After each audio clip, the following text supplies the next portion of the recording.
Hello નમસ્કાર વિજેન્દ્ર દરેકનું હાર્દિક સ્વાગત છે મિત્રો ધોરણ 10 વિષય ગુજરાતી જેની અંદર તમારો પાઠ નંબર છે 18 ભૂખથી ભૂંડી બીક। મિત્રો સૌથી સંપૂર્ણ સોલ્યુશન આજે આપણે આ વિડીયોમાં કરવાના છીએ। જે છે તે સોલ્યુશન તમે તમારી નોટબુકની અંદર લખી લેશો।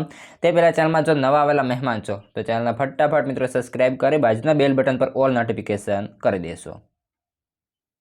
પાઠનું નામ ભૂખથી ભૂંડી બીક। સાહિત્ય કૃતિનો પ્રકાર છે નવલકથા અને લેખક છે પન્નાલાલ પટેલ।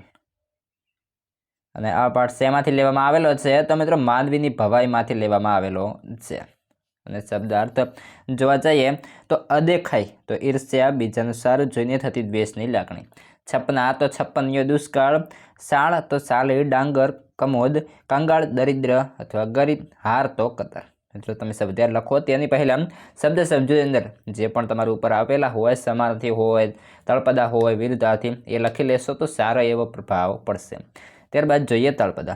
લાડ તો મોટા સાહેબ સત્તાધીશ, આણેલા તો લાવેલા, સોગંદ તો સોગંદ કસમ, આભલું તો આકાશ વાદળ, આલવો તો આપવું, મલક તો દેશ મુલક, ધર્મ ધર્મ, હેડો હેડો તો ચાલો ચાલો, પાસેર પા, પ્રથમી તો પૃથ્વી, ફળક તો પહેરેલા કાપડનો ઝૂલતો છેડો, પલ્લો તો પ્રલય વિનાશ, વાહે તો લીધે, નહીં તો નહીં, ધીક તો ધિક્કાર, પેટ્યું તો રોજી પેટના માટે મજૂરી કરનારું, ભૂંડું તો ખરાબ, લાગ તો તક મૂકો, લવારો તો બબડાટ, કોણ તો કોણ, દિલ તો શરીર અથવા તન, અને નકુર તો નક્કર। વિરુદ્ધાર્થે જોવા જઈએ ધરતી તો આકાશ, સવાલ તો જવાબ, સુવાણું તો બરછટ અથવા ખરબચડું, ખરબ બચડું, દરિદ્ર તો અમીર, સહ્ય તો અસહ્ય, સદભાગ્ય તો દુર્ભાગ્ય। રૂઢિપ્રયોગ અને શબ્દ સમૂહ છે તમે વિડીયો સ્ટોપ કરીને મિત્રો લખી લેશો। આપણે જોઈએ સ્વાધ્યાય। સ્વાધ્યાયના અંદર જોવા જઈએ સ્વાધ્યાયના જવાબો સાથે સોલ્યુશન। પહેલો વિકલ્પ જેની અંદર કેમ ભાઈ પટેલ તો આ પેટીયું નથી લેતો, આ વાક્ય કોને ઉદ્દેશીને કહે છે? જવાબ આવશે એ, શેઠ કાળુને કહે છે।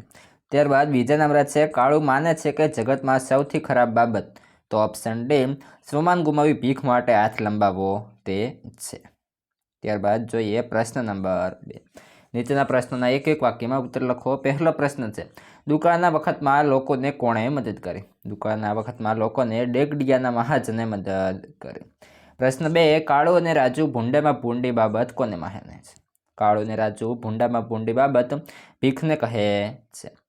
પ્રશ્ન 3 સદાવ્રતમાં અનાજ લેવા કોણ કોણ ઊભા હતા? સદાવ્રતમાં અનાજ લેવા જેમણે ખળામાંથી ઊંચકાય એટલા દાણા બ્રાહ્મણોને દાન કરેલા, જેમના ઘરમાં એક સમય પુષ્કળ ધાન હતું એવા પણ ત્યાં ઊભા હતા। આને સરખી લૂંટફાંટને શરણમાં માનનારોને ભાઈનું દીધેલું ન લેનાર પણ આજે કંગાળ બનીને કતારમાં ઊભો હતો। પ્રશ્ન 3 નીચેના પ્રશ્નના 2-3 વાક્યોમાં ઉત્તર લખવાના છે, એટલે કે જવાબ આપો। પહેલો પ્રશ્ન છે અંતે કાળુ અનાજ માટેની મદદ લેવા શા માટે તૈયાર થાય છે? કાળુ અનાજ લેવા માટે અચકાતો જોઈને સુંદર શેઠે તેને બોલાવીને કહ્યું કે કુદરત આગળ આપણે સૌ લાચાર છીએ, તને હાથ લાંબો કરતા સંકોચ થતો હોય, ધર્માદાનું લાગતું હોય તો કાલથી આ ઓટલા પર ઝાડુ મારી જજે, મુખિયાજી પાસેથી ગાડી તકિયા માંગીને અહીં પાથરી દેજે, પછી તને એમ નહીં થાય કે હું મફતનો લઈ જાઉં છું। સુંદર શેઠની વાત સાંભળી અંતે કાળુ અનાજ લેવા માટે તૈયારી દર્શાવી।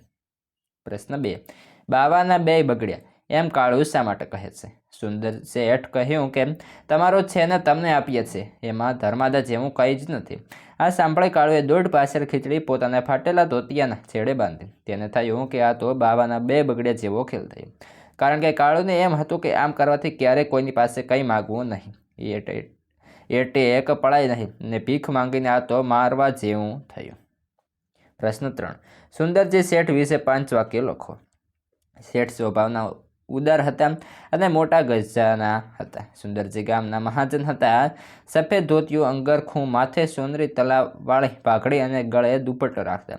કોઈ વ્યક્તિ ધર્માદાનું અનાજ લેવાની ના પાડે તો તેને નાનું મોટું કામ સોંપી તેનું સન્માન જાળવતા અને કહેતા તમારો છે ને તમને આપીએ છીએ। આમ તેમનું વ્યક્તિત્વ શાંત સરળ હતું। પ્રશ્ન 4 નીચેના પ્રશ્નોના 7-8 લીટીમાં જવાબ આપો। પહેલો પ્રશ્ન છે આ વાર્તાને આધારે કાળુનું પાત્ર લેખન કરો। જોઈએ જવાબ। ભૂખથી ભૂંડી બીક નવલકથાના મુખ્ય 2 પાત્રો છે, કાળુ અને રાજુ જાતીય ખેડૂ। કાળો સોમાની અને ટેકીલો જીવ છે। પોતાની જિંદગીમાં એણે કોઈની આગળ હાથ લાંબો કર્યો નથી। ભૂખને લીધે અને દુકાળને કારણે કાળુનું સોમાન હણી ગયું। ભીખ માંગવી એ તેને સ્વભાવમાં નથી આવી. પરિસ્થિતિમાં સુંદરજી મહાજને પોતાના કોઠારમાંથી ધાન આપવાનું શરૂ કર્યું, પણ કાળુ એ ધાન લેવાનું પસંદ નથી, ભીખ માંગવાની, હાથ લંબાવવો.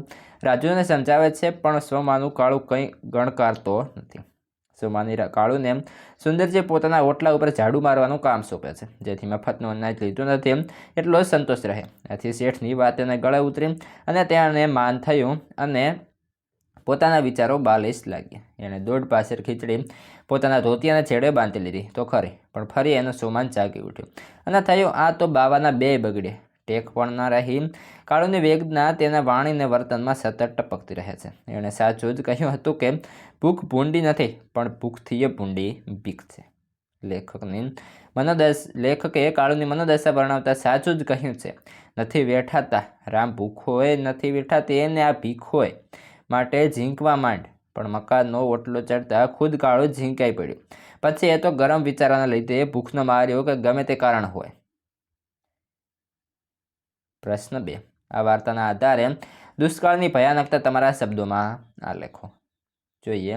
ધરતી પર ચારે બાજુ, વનમાં, ખેતરોમાં, બજારમાં, શેરીઓમાં જ્યાં જુઓ ત્યાં માનવીના હાડપિંજર સમા મૃતદેહો પડ્યા હતા. 12 માસથી વરસાદ વરસ્યો નહોતો. મેઘરાજા જાણે રૂઠ્યા હતા.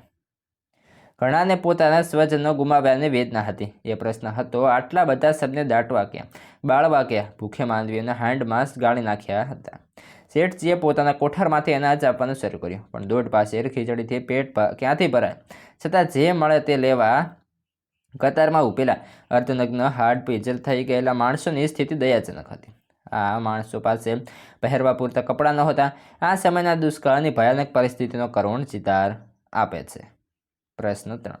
રાજુની મનોવ્યથા તમારા શબ્દોમાં આલેખો. રાજુની મનોવ્યથા કરુણા અને લાચારી જોવા મળતી હતી. દુષ્કાળની પરિસ્થિતિ, ગામના સૌ દુઃખી હતા. બાળકોના પેટ માટે ભીખ માંગવા જવાનું હતું. રાજુએ તો વાસ્તવિકતા સ્વીકારી લીધી. આ સ્થિતિમાં ભીખ માંગવામાં શરમ શાની? એ કાળુને સમજાવવો તેને માટે મુશ્કેલ હતું. પોતાના કારણે કાળુ ભૂખે મરી જાય એનાથી જીરવાતું નથી. કાળુ પણ રાજુને છે કે જાણે છે કે દોઢ પાસેર ખીચડીથી કાંઈ વળવાનું નથી. એટલે આજે હાથ ધરવાનો એક દોઢ પાસેર ખીચડી માટે કાળુનો આ બબડાટ રાજુથી સહન થતો નથી. છતાં તે ચીડાઈને કાળુને ઠપકો આપે છે. રાજુને બેચેન કરી મૂકે છે. કાળુને ધમકાવી તેનું બાવડું ઝાલે હડસેલથી છાનામાના ઘરે હેંડો એમ કહેતી રાજુનો અવાજ ઢીલો પડી જાય છે. કાળુને સાચવવાની ચિંતાથી ઘેરાયેલી રાજુની આ મનોવ્યથા ખરેખર ચિંતા જેવી બની છે. મિત્રો, આ હતું સૌથી સોલ્યુશન. હવે આગળના સૌથી સોલ્યુશન તેવરન અન્ય વિષયના સૌથી સોલ્યુશન આ વિડીયો ડિસ્ક્રિપ્શનમાં અથવા તો મિત્રો તમે સ્ક્રીન ઉપર જોઈ લેશો.